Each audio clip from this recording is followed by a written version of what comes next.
శ్రీమన్నారాయణ.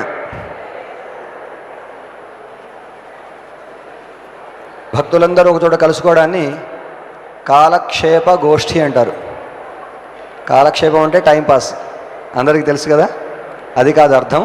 కాలం అంటే యముడు, క్షేపం అంటే చిమ్మివేయడం.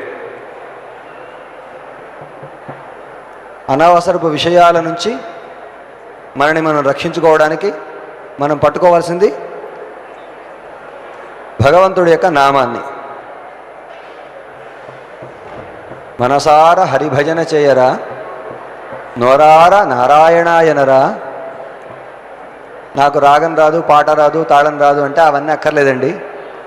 మనసు మనసు నిండా పలికితే చాలు. తాళగతులు తప్పినా పర్వాలేదు, శృతి తప్పినా పర్వాలేదు. అది భగవన్నామం అయితే లాభం. లేదంటే చాలా శృతిపక్కవంగా పాడుతున్నారు, తాళగతిని అనుసరిస్తున్నారు, కానీ భగవన్నామం కాదు. దానివల్ల వారికి, పాల్గొన్న వారికి అందరికీ నష్టం ఉంటుందట. వాసుదేవ కథా ప్రశ్న, భగవత్ సంబంధమైన ఒక ప్రశ్న. అడిగేవారిని వక్తారం, వృక్షరకం, శ్రోతృన్ ముగ్గురిని కూడా పునీతం చేస్తుంది. అడిగేవారిని, చెప్పేవారిని, వినేవారిని.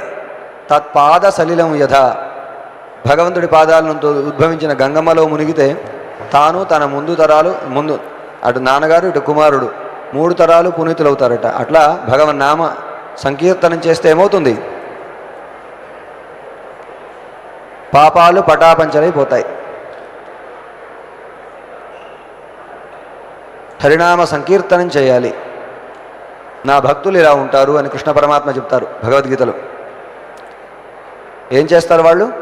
సతతం కీర్తయంతో మాం, నా నామ సంకీర్తనం చేస్తూ ఉంటారు. యదంతశ్చ దృఢవ్రతా నమస్యంతి చ మాం భక్త్యా తుష్యంతి చ రమంతి చ. నామ సంకీర్తనం చేస్తూ భగవత్ కళ్యాణ గుణ స్మరణం చేస్తూ తమ ఒడలు మరిచి భజనలు చేస్తూ ఉంటారు. పాథేయం పుండరీకాక్ష నామ సంకీర్తనామృతం అంటారు. భగవన్నామ సంకీర్తనమే దారిభత్యము. హరి అష్టకం రోజు చదువుతాం కదా ఉదయం ప్రాతస్మరణీయంలో. బద్ధ పరికరస్తేన మోక్షాయ గమనం ప్రతి సకృత్. ఒక్కమారు ఉచ్చారితం ఏన హరివిత్యక్షరం. హరి అని ఒక్కసారి అంటే చాలట, అది మన ప్రయాణానికి కావలసినటువంటి దారిభత్యం అంతా ఉంటుందట.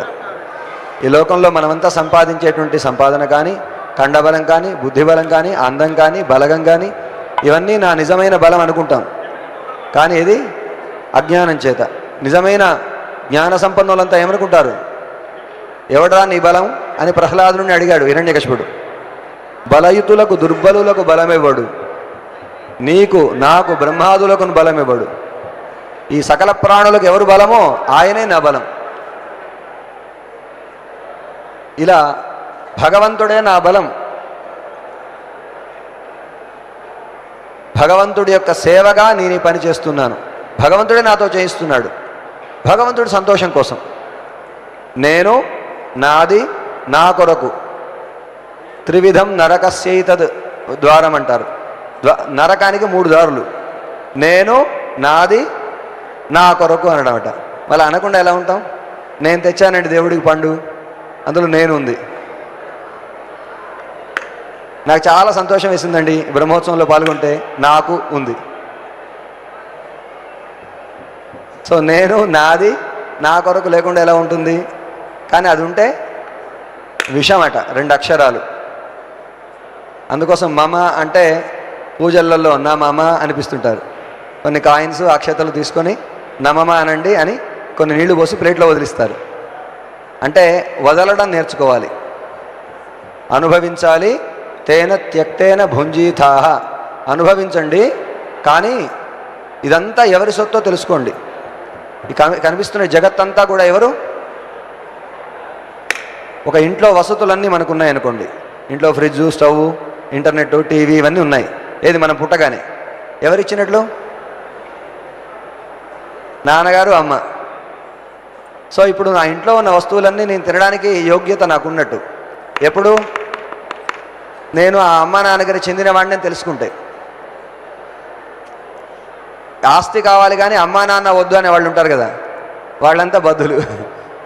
అంటే ఈ జగత్తంతా నాది, జగత్తులోని అందాలన్నీ నావి, కానీ ఇవన్నీ ఇచ్చిన వాడికి నేను థ్యాంక్స్ చెప్పను. అంటే అది పాపం. యో భుంక్తే స్తేన ఏవ సహ. దేవుడికి సమర్పించకుండా భగవదర్పణ బుద్ధి లేకుండా